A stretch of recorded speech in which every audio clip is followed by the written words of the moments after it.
Baik, selamat siang, selamat bertemu kembali dalam pertemuan kita pada siang hari ini.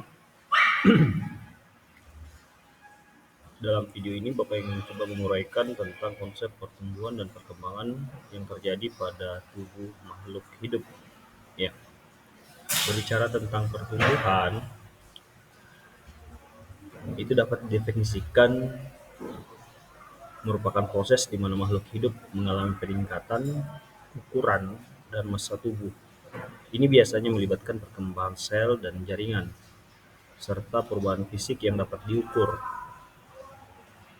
Sedangkan perkembangan adalah proses perubahan kompleks yang mencakup transformasi dari bentuk sederhana ke bentuk yang lebih kompleks, termasuk perubahan dalam fungsi dan struktur tubuh seiring berjalannya waktu. Ya, dari dua batasan itu memberikan definisi tentang pertumbuhan dan perkembangan. Kemudian faktor-faktor yang mempengaruhi pertumbuhan dan perkembangan ada 4. Yang pertama adalah faktor genetik. Faktor genetik ini mengarah pada faktor keturunan yang mempengaruhi potensi pertumbuhan dan perkembangan spesies tertentu. Yang kedua adalah faktor lingkungan. Kondisi eksternal seperti suhu, nutrisi, dan paparan terhadap patogen dapat mempengaruhi pertumbuhan. Yang ketiga adalah faktor makanan atau faktor nutrisi. Asupan makanan yang diperlukan untuk pertumbuhan sel dan jaringan yang sehat, yang baik, itu akan mempengaruhi pertumbuhan yang terjadi pada makhluk hidup. Dan faktor yang keempat adalah faktor kesehatan. Kesehatan secara umum dapat mengarah pada ketahanan terhadap penyakit. Hal ini juga mempengaruhi pertumbuhan dan perkembangan pada makhluk hidup. Tahapan pertumbuhan dan perkembangan. Yang pertama itu adalah tahap embrionis, embrio. Pada proses awal kehidupan di mana setiap organisme itu berkembang dari zigot menjadi embrio. Ini terjadi dalam tubuh kalau ini adalah hewan ya. Kemudian yang kedua adalah pertumbuhan postnatal atau setelah lahir. Makhluk hidup terus akan mengalami pertumbuhan dan perubahan, termasuk pembentukan organ dan sistem tubuh. Kemudian maturasi, tahap di mana makhluk hidup mencapai kematangan seksual dan fisik secara seksual. Dalam hal ini, fase ini mengarah kepada tahapan yang kedewasaan. Jadi tahapan atau fase yang ketiga yaitu fase maturasi atau kedewasaan.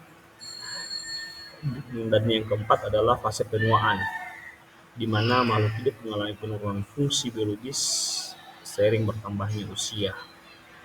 Jadi keempat tahapan inilah merupakan tahapan dari pertumbuhan dan perkembangan yang terjadi pada makhluk hidup.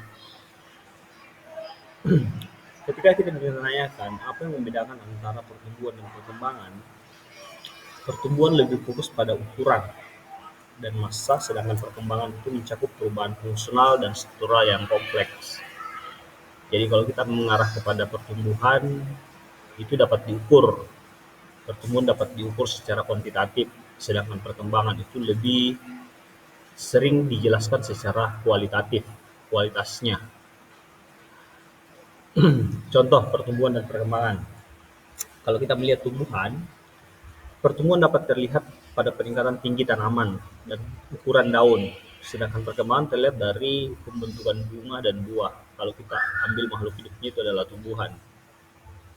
Kalau misalnya makhluk hidupnya adalah hewan, pertumbuhan dan dapat kita lihat dari peningkatan berat dan panjangnya, sementara perkembangan mencakup peralihan dari fase larva ke fase dewasa, serta perubahan perilaku dan fungsi biologis yang terjadi pada hewan tersebut. Ya, inilah konsep awal materi tentang pertumbuhan dan perkembangan. Jika ada yang ingin didiskusikan atau ada yang ingin ditanyakan, Bapak berharap kalian sudah bisa menemukan konsep perbedaan antara pertumbuhan dan perkembangan, faktor yang mempengaruhi, dan contoh secara real yang dapat dijadikan sebagai eh, konsep pertumbuhan dan perkembangan yang terjadi pada makhluk hidup. Terima kasih.